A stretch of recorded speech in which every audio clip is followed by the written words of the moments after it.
ଥିଲା এটা ବି ଶାସ୍ତ୍ରତଃ ଅଛି, ସାଇଣ୍ଟିଫିକାଲି ମଧ୍ୟ ଏଇଟା ଅଛି। ସିଂହନାଚାର୍ଯ୍ୟ କହିଲେ ତାହେଲେ ଏଇ ଜୀବନଟା ବୃଥା କଣ ଜନ୍ମିଛି ମରିବି ଦିନେ ଏଇସବୁ ଏଇଭଳିଆ କେୟାରଲେସ୍ ନୁହେଁ।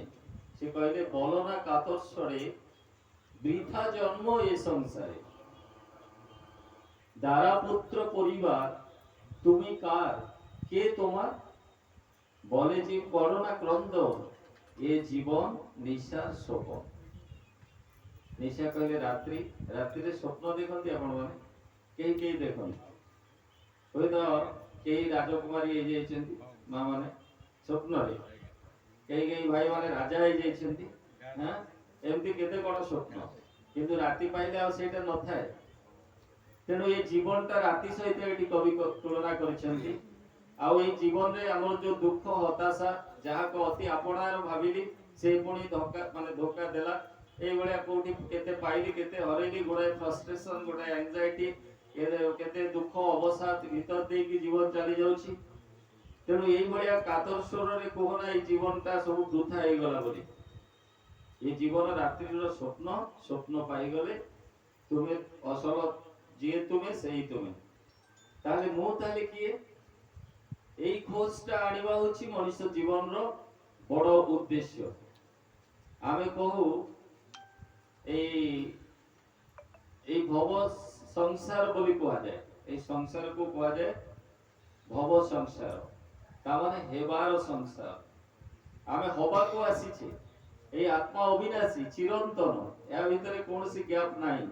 তাঙ্ক ভিতরে সেই স্মৃতিটা, স্মৃতি ভাই চেতনাটা, সেই পরম পুরুষ যাহাকে গুরু বলি ভাই আলোচনা করে দিয়ে গেলে, সেই পরম পুরুষ তাঙ্কর স্মৃতি ভাই চেতনার বিচ্ছেদ পড়ে না, আমମାନଙ୍କ ভিতরে গ্যাপ সৃষ্টি হয়ে যায়। যেতবেলে এই সূক্ষ্ম এই যে স্থূল শরীরটা ছাড়িকি সূক্ষ্ম শরীরে থাও, সেই সূক্ষ্ম পুଣି যেতবেলে স্থূলକୁ আসে, এই যে সূক্ষ্ম অবস্থার কথাটা গ্যাপ পড়ি যায়, আমি জানিনু, কিন্তু তাঙ্কর সেটা জনা থাকে। তাহলে এই জীবনটা হচ্ছে অনন্ত, তার শেষ নাই। তাহলে এটি যে জন্ম হয়েছি কাহিকি না, জীবনে যাহা কিছু বাকি আছে করিবা পাই, তাকে পূর্ণ করিবা পাই আসিছে। আমি যেগুড়িক খরাপ কিছু করা হয়েছি, মনিষ জীবনটা দুর্লভ বলি কুয়া যায়। 84 লক্ষ জনি ভ্রমণ পরে মনিষ তনু ধারণ করে। তেণু এটা সুকৃতরু পূর্বজন্মর সুকৃতକୁ আধার করি স্টেপ বাই স্টেপ সৎকর্ম গুড়িକୁ আধার করি মনিষর জীবন চিত অস্তিত্ব চিত কর্মর আধার করিকি মনিষ অপগ্রেড হুয়ে। তেণু এই পরফেকশন হচ্ছে জীবনর মূল লক্ষ্য। তেণু রবীন্দ্রনাথ ঠাকুর কইলে, যখন তুমি এসেছিলে ভবে, তুমি মাত্র কেঁদেছিলে, হেসেছিল সবে। এমন জীবন হবে করিতে গঠন, মরণে হাসিবে তুমি, কাঁদিবে ভুবন। তুমি যেতବେଳେ জন্ম হলো, মানব শিশুটিয়ে যেতବେଳେ জন্ম হুয়ে, সেতବେଳେ সেই শিশুটা ହିଁ কাঁদে, পরিবারের সমস্তে আনন্দ করନ୍ତି। କିଏ କହେ ମୋର ପୁଅ ହେଲା, କିଏ କହିଲା ମୋର ଭଣଜା ହେଲା, କିଏ ନାତି ହେଲା, ଏମିତି କହିକି ସମସ୍ତେ ହସନ୍ତି, ମିଠା ବାଣ୍ଟନ୍ତି, କିନ୍ତୁ ସେଇ ଶିଶୁଟା କାନ୍ଦେ। ଆଉ ଯେତେବେଳେ ଜଣେ ଚାଲିଯାଏ, ସେଇ ଲୋକଟା ମରିବାକୁ ଚାହେଁ ନା। ସାର୍ ଯୋଉଟା କହୁଥିଲେ, ଅହନ୍ନୀ ଭୂତାନି ଗଚ୍ଛନ୍ତି ଯମ ମନ୍ଦିରମ୍, ଶେଷେସ୍ତୁ ଜୀବିତୁମ୍ ଇଚ୍ଛନ୍ତି କିମାଶ୍ଚର୍ଯ୍ୟ ମତପର।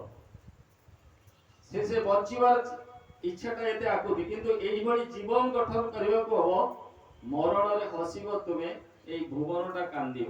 মরিবা লোক যে হসি হসি মরিব। মଣିষ কেতেবেলে হসিব না, যেতেবেলে সে তার অসল পরিচয়টা বুঝি পারিব। সেই অসল পরিচয়টা কোন, বরন্দার শ্রী ঠাকুর থরে সেই তাঙ্কর পাপনা লীলার কথা।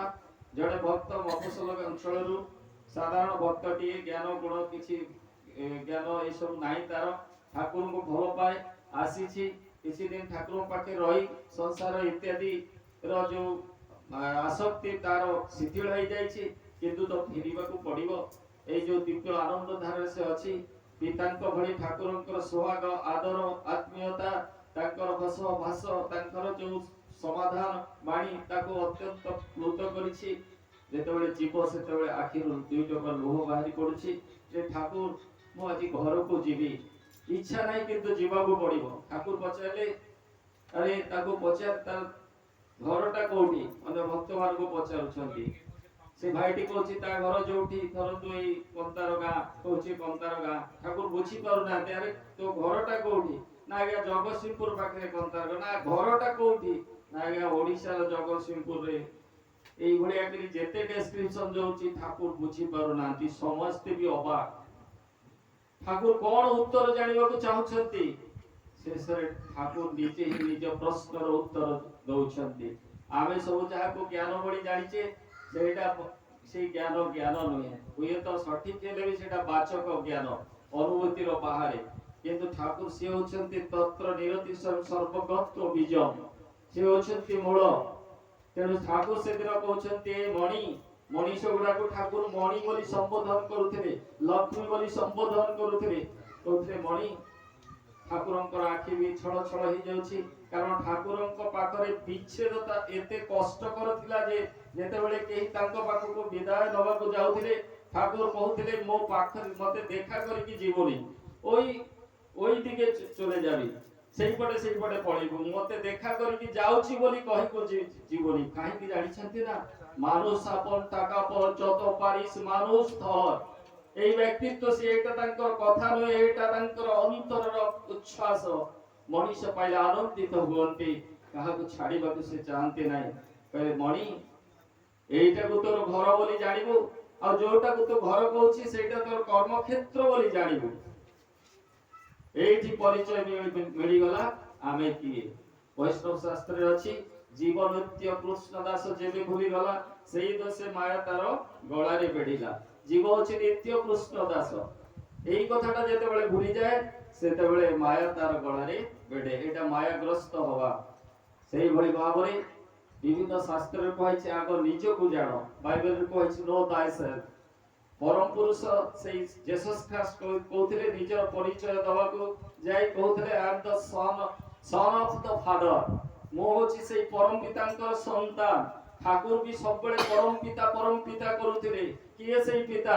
ତାହେଲେ ଆମମାନେ ବି ସେଇ ପରମ ପିତାକୁ ଜୀବନରେ ଖୋଜିବାର ଅଛି। এইটা ମୋର ପରିଚୟ ନୁହଁ। ମୁଁ ଆଜି ଅନେକ ତ ଜାତିସ୍ମର ତତ୍ତ୍ୱ এই କଥା ଆମ ଆଗରେ ପ୍ରମାଣ କରିଦିଏ। କାଲି ଯିଏ କୋଉଠି ଥିଲା ସେ ବି ଏ ଜନ୍ମର ଯୋଉମାନେ ଜାତିସ୍ମର ସେ କହିଦଉଛି ମୁଁ ପୂର୍ବ ଜନ୍ମରେ ସେଇଠି ଜନ୍ମ ହେଇଥିଲି, ମୋର ସ୍ୱାମୀ ଇଏ ମୋର ଆତ୍ମୀୟ ସ୍ୱଜନ, ଚିହ୍ନି ପାରୁଛି ସେ ତାକୁ। ତାହେଲେ ଆମମାନଙ୍କର ଜୀବନଟା ଅନନ୍ତ।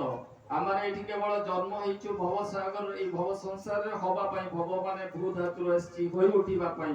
କାହାର ହବା? ନା ସେଇ ପରମ ପିତାଙ୍କର ହବା, ଗୁରୁଙ୍କର ହବା, ଯିଏ କି ସର୍ବ ପରିପୂର୍ଣ୍ଣ ଆଦର୍ଶ। ଯାହାଙ୍କୁ ଧରିଲେ ব্যর্থ হলে তোমার জীবন সার্থকতায় ধরেন তুলে। সব সত্তার আপূরণী পুরুষোত্তম তারেই বলে। তেণু আচার্য গোটে কথা কহতি ସବୁବେଳେ যে চিরসাথী কিଏ চিন্তা করে দেখিবার কথা।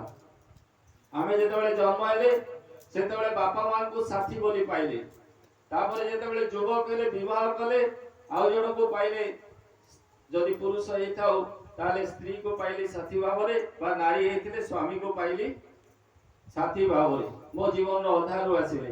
ମୋର ଯୋଉ ବାପା ମା ଆରମ୍ଭରେ ଥିଲେ, ମୋର ଶେଷ ଜୀବନ ବେଳକୁ ଆଉ ବାପା ମା ନାହାନ୍ତି, ଚାଲିଗଲେ। ଆଉ ପ୍ରଥମ ଜୀବନରେ ମୋ ସ୍ତ୍ରୀ ନଥିଲା, ପିଲା ଛୁଆ ବି ନଥିଲେ, ସେମାନେ ପରେ ଆସିଲେ। ମୋ ଜୀବନର ଆରମ୍ଭରୁ ଶେଷ ପର୍ଯ୍ୟନ୍ତ ଏଭଳି କୌଣସି ବ୍ୟକ୍ତି ଅଛନ୍ତି କି? ଏମିତି ତ ଦେଖାଯାଏନି। ତାହେଲେ ଚିରସାଥୀ କିଏ? ଯେ ଚିରସାଥୀ ତାଙ୍କୁ ଖୋଜିବା କ'ଣ ଆମର କର୍ତ୍ତବ୍ୟ ନୁହେଁ? এইটা ହିଁ ହଉଛି এই ধর্ম মানে বিষয়ের মূল কারণକୁ জানিবা ହିଁ ধর্ম। ଆଉ সেই ধর্মটা মূর্ত হয়ে আদর্শরে, ଆଉ সেই আদর্শরে ଯୋଉ ମୂର୍ତ୍ତ ହେଇଛି ତାଙ୍କଠାରେ ଦୀକ୍ଷା ପୂର୍ବକ ତାଙ୍କର ସହିତ ଉପଗତ ନହେଲେ, ତାଙ୍କର ଶରଣାପନ୍ନ ନହେଲେ ବୁଝି ହୁଏ ନା এই জীবনটাକୁ। ସେ ହେଉଛନ୍ତି ଜୀବନର କାରିଗର। ତେଣୁ ଆଚାର୍ଯ୍ୟ କହୁଛନ୍ତି ସେ ହେଉଛନ୍ତି ଚିରସାଥୀ, ତାଙ୍କୁ ହିଁ ଧରିକି ଚାଲିବାକୁ ପଡେ। ତେଣୁ ଆମର ସମୟ ହେଇ ଆସିଛି। ଗୋଟେ ବିଶେଷ କଥା, এই যে ঠাকুর পুরুষোত্ত কেবল ঠাকুর অনুকূল চন্দ্র বা সৎসঙ্গ প্রতিষ্ঠান আজ এই যুগরে দীক্ষা প্রচলন করি নাই। যুগে যুগে এই দীক্ষার কথা ଅଛି। কুলার নবতন্ত্র কো যুগর কথা। সেই তন্ত্ରରେ ବି ଅଛି অদীক্ষিতা ଯୋ কুর্বন্তি জপ পূজা দীক্ষা ক্রিয়া ন ভবন্তি প্রিয় দেশাং শিলায়াং সুপ্ত বীজবৎ। পথরে আগে বীজ মঞ্জি বুଣିବା, ଗଛ ହବ ତ এটা তো ବୁଝି ହୁଏ ପଥରରେ ଆଜ୍ଞା ମଞ୍ଜି ବୁଣିଲେ ଗଛ ହବ ନାହିଁ, ଗଛଟା ବୀଜଟା ଅଙ୍କୁରୋଦ୍ଗମ ହବା ପାଇଁ ମାଟି ଦରକାର ହୁଏ।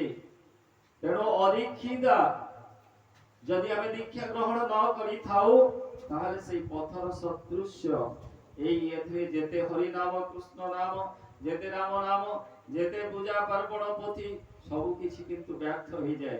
ସୁକମଣିଙ୍କ ଜୀବନର ସେଇ କଥା, ଧ୍ରୁବ ଜୀବନରେ ସେଇ କଥା, ସେଇ ନାମ ରୂପକ ବୀଜଟା ଅର୍ଥାତ ଦୀକ୍ଷା ଯେ ପର୍ଯ୍ୟନ୍ତ ନ ହେଇଛି ଶିଳାୟନ ସୁପ୍ତ ବୀଜବତ ରହିଯାଇଥିଲା। ପୁଣି ଏଇ ନିମିଷକ ମଧ୍ୟରେ ଦସ୍ୟୁ ରତ୍ନାକର ଭଳି ଜୀବନ, ଜଗାଇ ମାଧାଇ ଭଳି ଜୀବନ, ଏ ଯୁଗରେ ସେମିତି କୋଟି କୋଟି ଲକ୍ଷ ଲକ୍ଷ ଜଗାଇ ମାଧାଇ ଏ ଯୁଗରେ ତ ଅଧିକା, সেই সব ଲୋକଙ୍କ ସହିତ ଅନେକ ମିଶିଛି, ସେମାନଙ୍କ ଜୀବନ ପରିବର୍ତ୍ତନ ହେଇଯାଇଛି ସେଇ ପରମ ପ୍ରେମମୟଙ୍କ ଶରଣାପନ୍ନ ହେଇକି।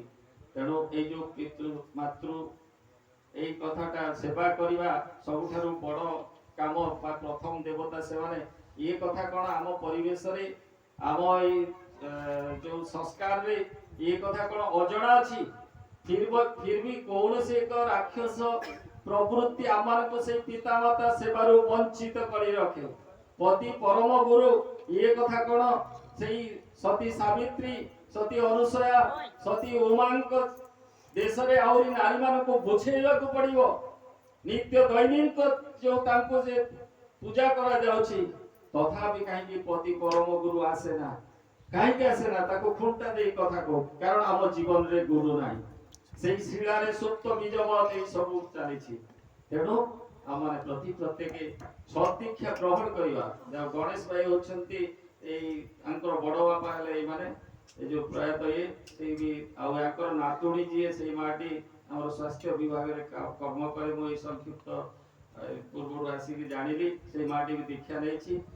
ଏବେ ବି ହୁଏତ ଏଇ ଭାଇ ମାନେ ତାଙ୍କର ପୁତ୍ର ଗଣ କିଏ ଦୀକ୍ଷା ବା ପରିବାରରେ ଅନେକ ବାକି ଅଛନ୍ତି। ଯଦି ଠାକୁରଙ୍କୁ ବିଶ୍ୱାସ କରୁ ଆମେ, ଆସନ୍ତୁ ସେଇ ଠାକୁରଙ୍କର ନାମ ଗ୍ରହଣ କରି ଏଇ ଜୀବନଟାକୁ ପରିପୂର୍ଣ୍ଣ କରିବା।